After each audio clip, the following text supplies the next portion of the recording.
Hello everybody, welcome to our Inner Healers Web TV. This is our second transmission and I'm very happy and excited to announce you that our special guest for today is Eliana Gilad. Our topic for this month is spirituality, so we will be talking about your voice, your spiritual identity. Since 1994, Eliana Gilad has worked with thousands of healthcare professionals, coaches, yoga teachers, spiritual healers, and peace leaders, helping them reconnect to the source of their authentic and natural voice. Eliana has dedicated her life to revive the ancient healing music practices of the biblical prophetess Miriam through the creation of Voices of Eden music.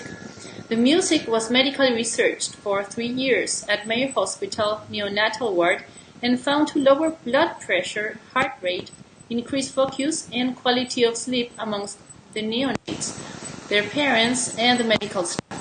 Gilad has presented with Dr. Masaru Emoto, Messages from Water, who has also researched her music and has been invited to present before the United Nations 3 times. Help me welcome Eliana. Hi, how are you? How are you doing today? This is fun.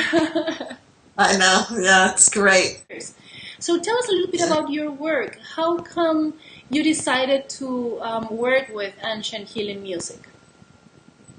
Well, it didn't happen overnight. It was really step by step by step by step. A big turning point came after I had left the United States. I was born and raised in Los Angeles.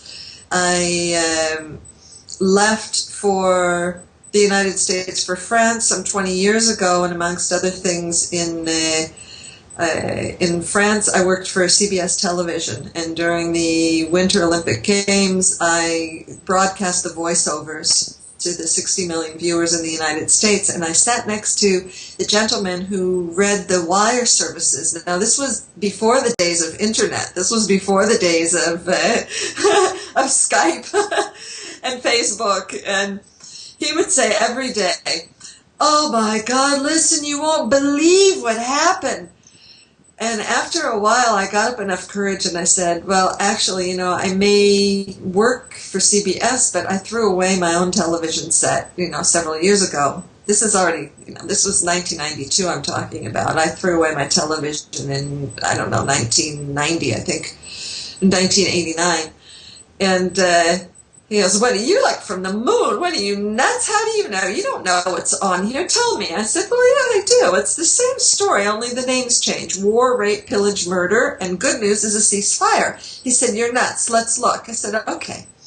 So we did. We looked, and it was maybe 5 minutes of headlines, and 5 minutes on the, that's a long time.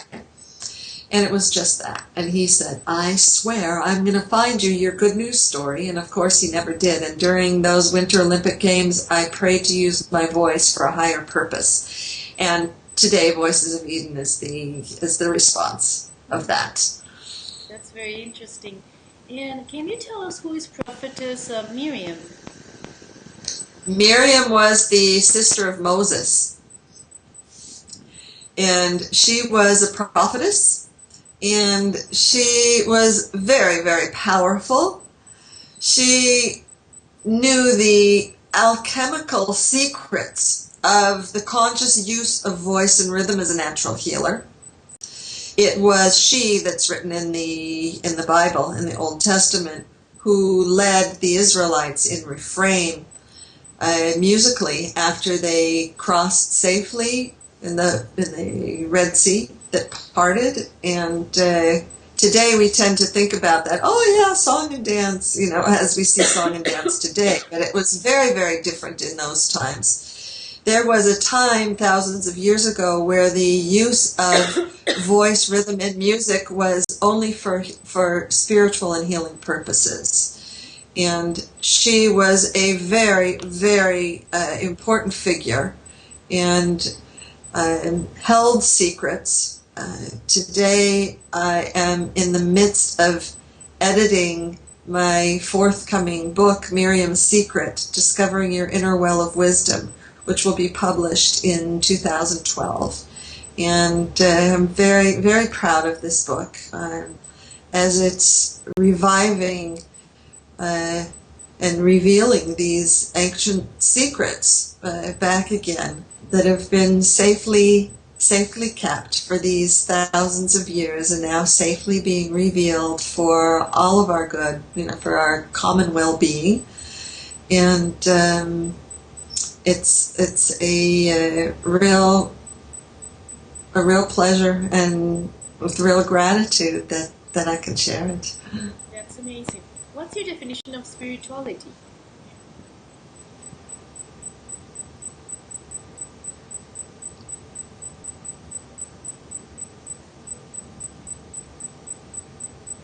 In your experience. That was it.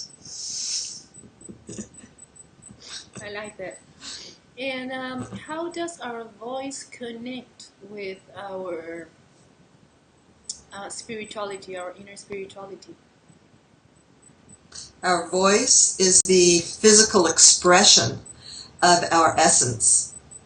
The essence of all matter, the essence of our being is vibratory.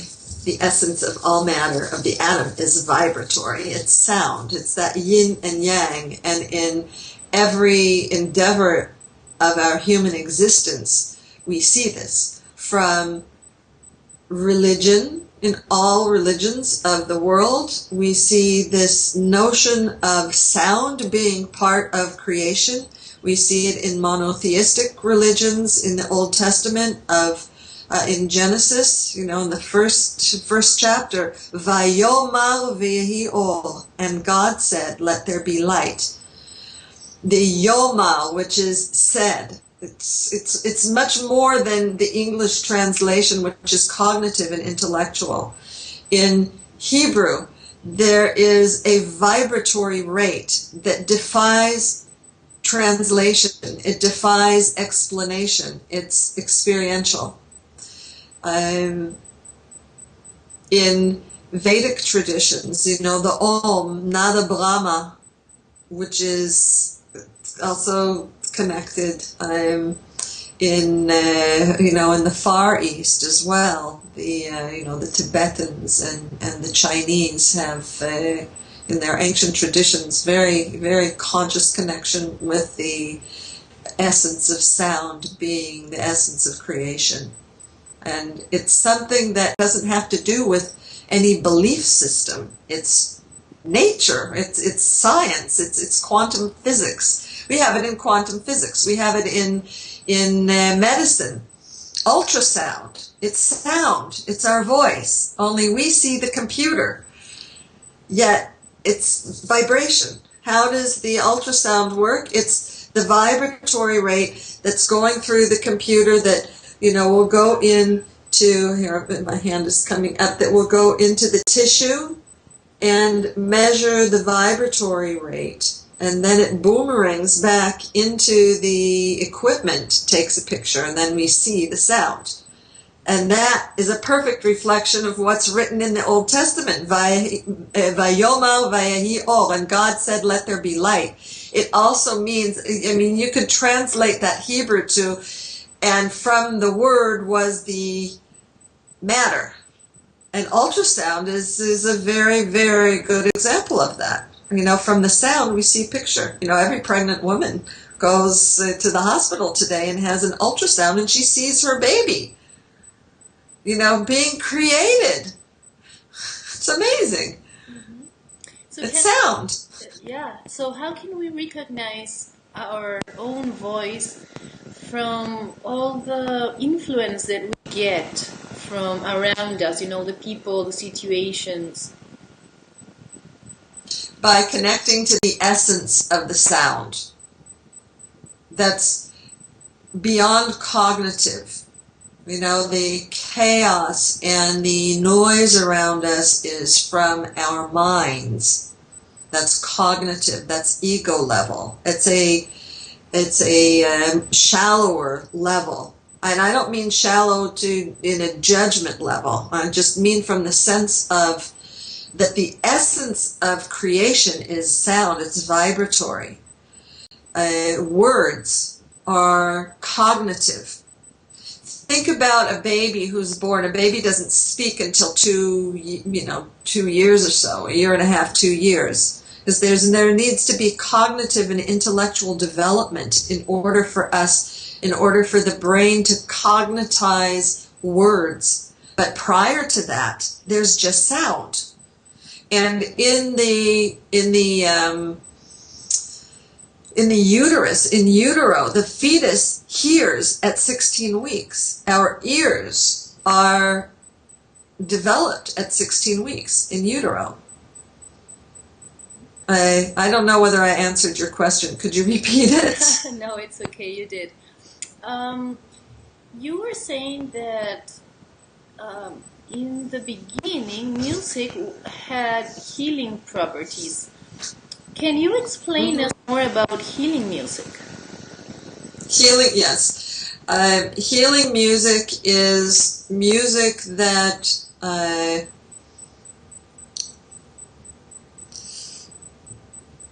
connects us to the essence of our natural state, so that when sound is used consciously and that it's created from the essence of the sound, it is by necessity healing. It connects us to our health. When we disconnect from our source, that creates dis-ease. It creates stress. The stress creates the disease. When we reconnect to the essence of the sound, it connects us with our health. When we use sound, that's why I don't use words very much in Voices of Eden music, in order to bypass the intellect and connect the listener to the essence, to their essence. This way, it allows for the cognitive functioning to improve. That's why this music has been medically proven to increase focus. We didn't need research. It's self-evident. But in the modern world where we live cognitively, we need physical proof. And then that helps us to connect to the essence, to what is self-evident. Mm-hmm. And that's very positive too, because it brings us back to our nature. So and anything that brings us back to our nature is healing. So in your experience, music does have an impact over our health. Absolutely. And, in ancient times, there was we tend to think of ancient times as primitive, but I would say in this, in this aspect at least, that we're quite primitive vis-a-vis the consciousness that was in ancient times as to the healing properties of sound, the healing properties of rhythm, the healing properties of voice. And how can we connect, or do you believe, is it possible to connect with our inner spirituality through our voice? First of all, by stopping. This is the first element of Voices of Eden healing music modality, is stopping and connecting to the source of the sound, which is silence. All sound comes from the silence. There are 5 parts to music. One of them is silence, another one is rhythm, and I guess there are 3 more. Can you tell us a little bit more about this? Yes, well, the second element is a long single note. That long single note provides a sense of confidence. You can imagine a baby who is nursing at its mother's breast, and she hears her mother's breath, and that is constant, and it provides her with a sense of safety. That's what that long single note does, and it allows us, just sigh that inner breath of relief. The next element is a heartbeat, which is the base of rhythm, that also provides that rootedness, that grounding, that sense of connection. The fourth element is rhythm, that allows for constancy, and allows for evolvement and movement forward. And then the fifth element is melody, which provides us with a sense of harmony. But without the grounding, without the silence and the focus, then, we're in our heads, and in our ego, in our, egoic sense of existence, and seeing things as black, white, yes, no, the opposites. When we connect to the essence of the sound, we connect to the feminine principle, to the essence of all matter, that the womb space, the womb of creation. Your experience, is there a relation between spirituality and religion? I would say that religion can be a doorway to spirit, that religion is the outer cognitive expression, maybe the language, an expression of spirit. And it can be a doorway to, to connect to the source of all. And it can be the source of divisiveness, dependent upon how it's used, just like everything else. You're giving a free teleseminar on the 28th. Can you tell us a little bit more about this? Yeah, I'm very excited about it. It's called, the intent of it, first of all, is to help listeners to bring the holy back into the holidays. And, I'm blessed to live in the Holy Land. I'm blessed to live 20 minutes from Nazareth. I mean, really in the cradle of the Christ Spirit, and boy, do I feel it here. It's amazing. It's a gift. It's a gift to live here. The name of the teleseminar is From Holiday Stress to Holiday Spirit, transforming holiday stress to holiday spirit. And the intent of the call is to provide very practical tips of how we can transform what has become, in the intent or of the desire to connect with the essence of the holiday. In our modern way of living, we've ended up creating so much anxiety and stress around it by having, the perfect gifts and the perfect meals and and then meeting up with family, but then there are the family Scrooges, and there's our busy lifestyles, and too much to do already with too little time, and then add all of the holiday hubbub with it, and it's just like takes you anywhere but to holiness. And but when I don't express myself, if I keep this to myself, I kill myself and I kill others as well, because I'm not sharing what it is that I'm on this earth, to serve. And each one of us has something that has an impact, for better or for worse. There's no right or wrong. Any last words on spirituality and our voice? And with regards to spirituality and our voice, is that you are that. You are that. And allow that to be heard. That's what creates true harmony. From the inside out. Thank you very much, Eliana, and we hope to have you again soon in our shows.